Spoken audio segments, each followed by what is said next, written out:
Cek, cek. Ibu-ibu sudah bagus? Dengar? Aman ibu. Ini Pak, setiap saya mau ceramah ibu-ibu tegang. Nah bilang pasti poligami lagi bahas itu Ustaz. Enggak. Ibu-ibu polisi tenang, tidak usah cemas soal poligami. Mana ada polisi berani poligami? Tidak ada polisi berani poligami, tidak ada. Mana polisi tidak ada takut sama istrinya? Semua polisi takut sama istrinya. Lihat, saya tanya, Bapak takut sama? Maka cak memang tong ini di belakang ini. Cek, cek. Coba, saya tanya. Dia bilang sebenarnya itu polisi Ustaz tidak takut sama istri, cuma takut sama istrinya komandan. Dan ini komandan takut juga sama istrinya.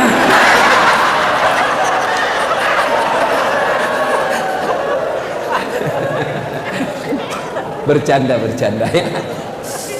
Tapi Ibu Kapolres waspadalah. Suami ibu ini pangkatnya tinggi, gagal lagi.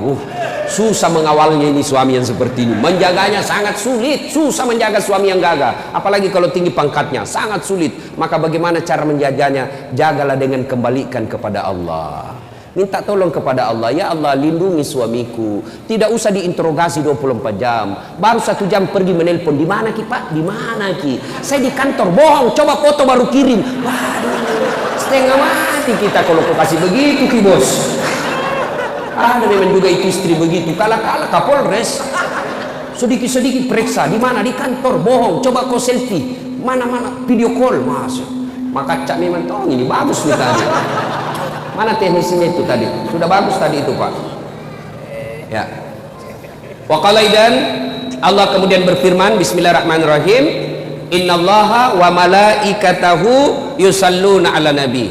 Ya ayyuhalladzina amanu sallu alaihi wa sallimu taslima.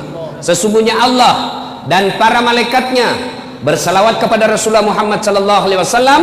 Maka wahai orang-orang yang beriman, bersalawatlah kalian kepada Rasulullah dengan sebaik-baik salawat.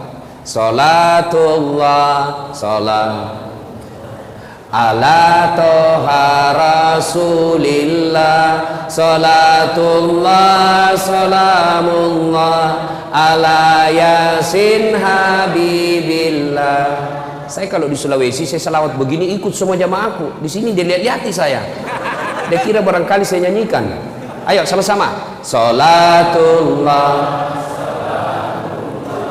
ala toha rasulillah.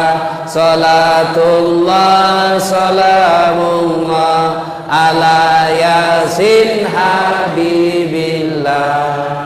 Ibu bapak saudara-saudara sekalian teristimewa yang kita hormati, tamu spesial kita hari ini Bapak Bupati Luk Banggai, Bapak Kajati, insya Allah mudah-mudahan jadi Kajari.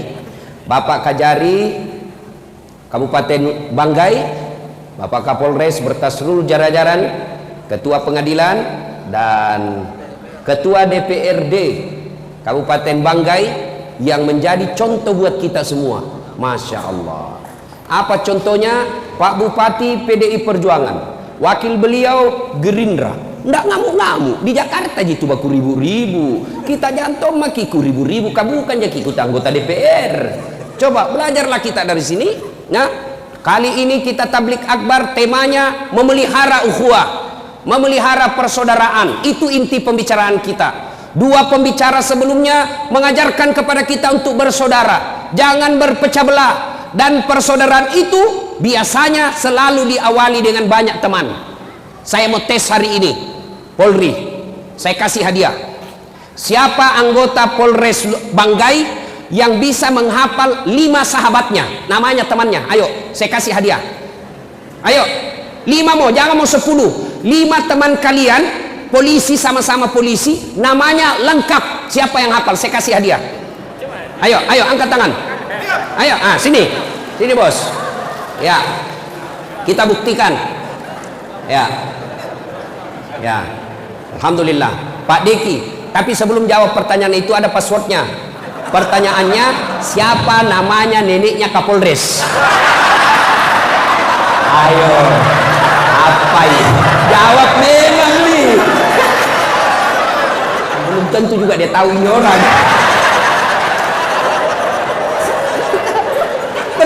juga dia tahu ya, ini namanya polisi yang tidak kehilangan akal. Siapa namanya? Neneknya Kapolres, Abdul Latif. Belum tentu juga Bapak tahu. Atau lebih gampang lagi, silakan mohon izin saya tanya sama Kapolres. Lebih aman. Nah, coba Bapak sebut 5 sahabat Bapak di kesatuan Bapak. 1. Chandra Esa. 2. Sukimi Esa. 3. Roland Esa. 4. Sukarman Esa. 5. Ayo. Zulkifli Esa. Zulkifli. Pak, itu baru 5. Sudah sempat mati akal. Ini bagaimana kita mau mengakui persaudaraan kalau teman kita tidak tahu namanya? Belum lagi kalau saya tanya, Bapak ini yang sudah duduk di samping, sudah baku tahu enggak kenal di samping kiri kanan? Ayo, ini aja dulu yang sederhana. Ini di belakang kita tahu namanya enggak? Kanan kiri tahu enggak namanya? Itu aja dulu yang namanya persaudaraan. Kita sekarang karena medsos berdekatan tapi tidak baku sapa. Dalam Islam, jangankan yang begitu, Bapak bilang, "Hoti." Bapak ucapkan, "Alhamdulillahirabbil alamin." Alhamdulillah. Apa jawabannya di samping? Yarhamkallah. Samping itu dia jawab lagi, Yahdihumullah. Sudah itu apa? Ya sudahlah. Itu artinya tidak boleh orang cuek di samping kita. Hati, alhamdulillah. Yang di samping kita tidak boleh diam. Kau jawab, yarhamkallah. Sudah itu tidak boleh kau cuek juga di sampingmu. Yahdihumullah. Itu Islam. Hari ini nama samping kita saja tidak. Pak Deki sudah berhasil mengetahui dengan baik nama temannya 5. Oleh karena itu saya kasih hadiah. 100.000 rupiah. Bos, beda rasanya itu uang Kapolres dengan uang Ustaz. Sudah, terima kasih Pak Deki. Silakan duduk. Makasih. Pak, ada yang punya korek? Siapa punya korek? Macis. Colok. Ayo, kasih saya. Saya pinjam. Berarti ada perokok di sini. Pak, korek kecil. Tadi saya kasih uang Pak Deki 100.000. Kira-kira kalau saya minta lagi uang dari Pak Deki, mari tuangku. Bagaimana perasaannya beliau? Kurang ajar ini Ustaz. Kasih malu saya. Ayo. Yang lebih parahnya lagi, uang yang saya ambil tadi itu, ya, nih. Bagaimana perasaan Bapak kalau ini uang saya bakar? Bagaimana? Tega enggak? Takaburnya itu Ustaz. Masa uang 100.000 dia bakar? Sudah lagi dia kasih orang, dia minta lagi, baru dia bakar di depannya. Bagaimana perasaan kita? Hancur? Jengkel? Begitulah orang yang memutuskan silaturahmi. Rasulullah Sallallahu Alaihi Wasallam bersabda, Tabi, ambil kembali yang punya korek. Saya doakan mudah-mudahan berhenti merokok. Itu orang perokok Pak, kayak orang belen-belen saya lihat. Coba lihat orang kalau merokok kayak dongok-dongok tuh.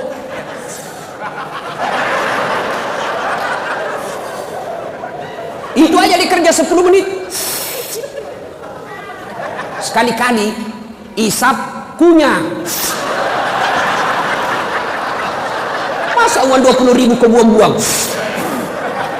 Baru kita itu yang tidak merokok Pak, di sampingnya perokok. Pas kita pulang, biar celana dalam bau rokok juga Pak. Jadi Bapak kalau merokok jangan tularkan asapnya ke kami ini yang tidak merokok. Bagaimana caranya? Kau bawa kantong kresek, bawa ke kantong plastik, isap. Sudah simpami di dalam sini, jangan ngomong. Atau sekali bungkus kepalamu. Tidak masalah itu. Jangan marah Pak ya, jangan marah ya. Saya doakan Bapak berhenti merokok, pembeli rokoknya kita pergi umroh sama-sama. Itu, amin. Nah, Ibu Bapak, kenapa saya kasih contoh tadi uang dibakar? Nah, Rasulullah bersabda, Sittatu asyain tukhbitul amal. Ada 6 sifat perbuatan yang menghancurkan amal kebaikanmu. Coba, dia makan kita punya kebaikan, dia hancurkan segala kebaikan-kebaikan kita. Ibarat kertas dengan api. Coba lihat itu tadi, begitu disulut api, sekejap habis itu kertas. Begitu juga orang yang punya sifat 6 ini, dia hancurkan amal-amalnya. Siapa yang sudah haji? Coba angkat tangan. Siapa yang sudah umroh?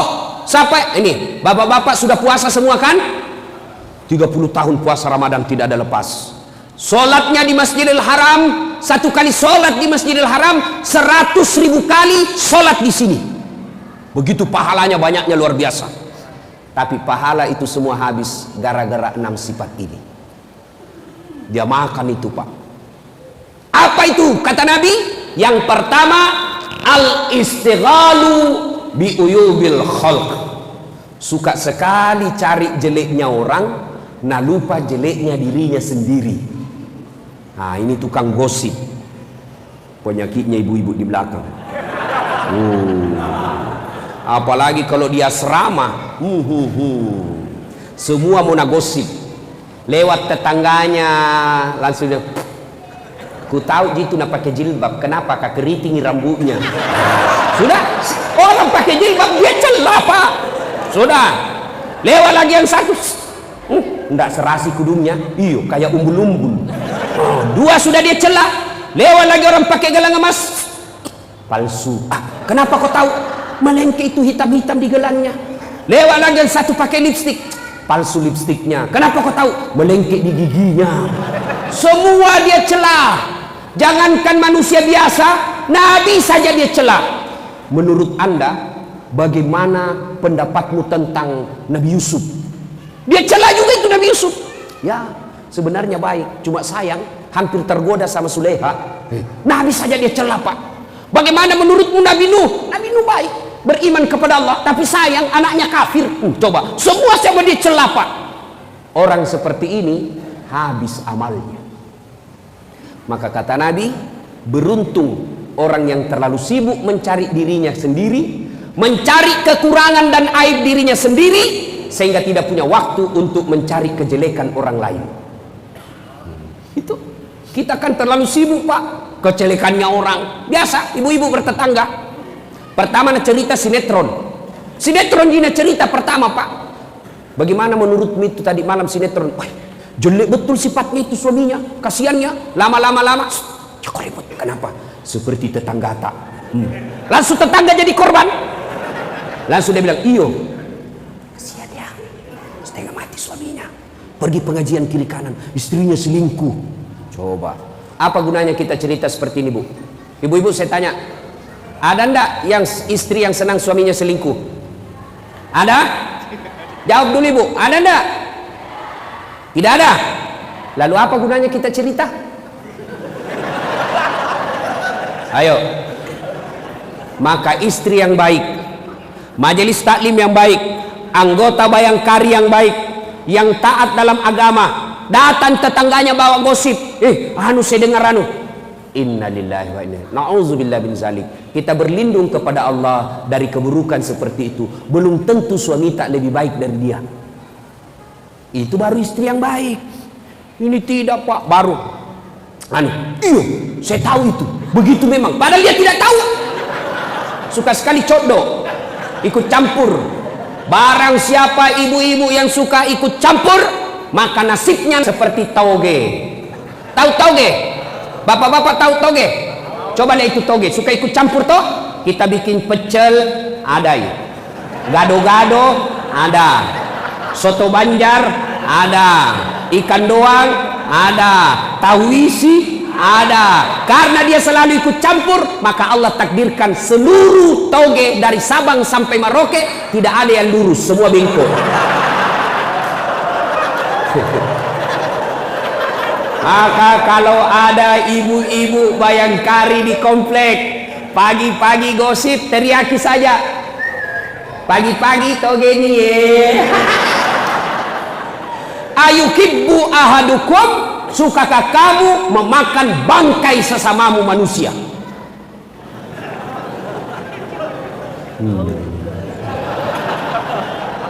Apa gunanya kita sebar jeleknya orang?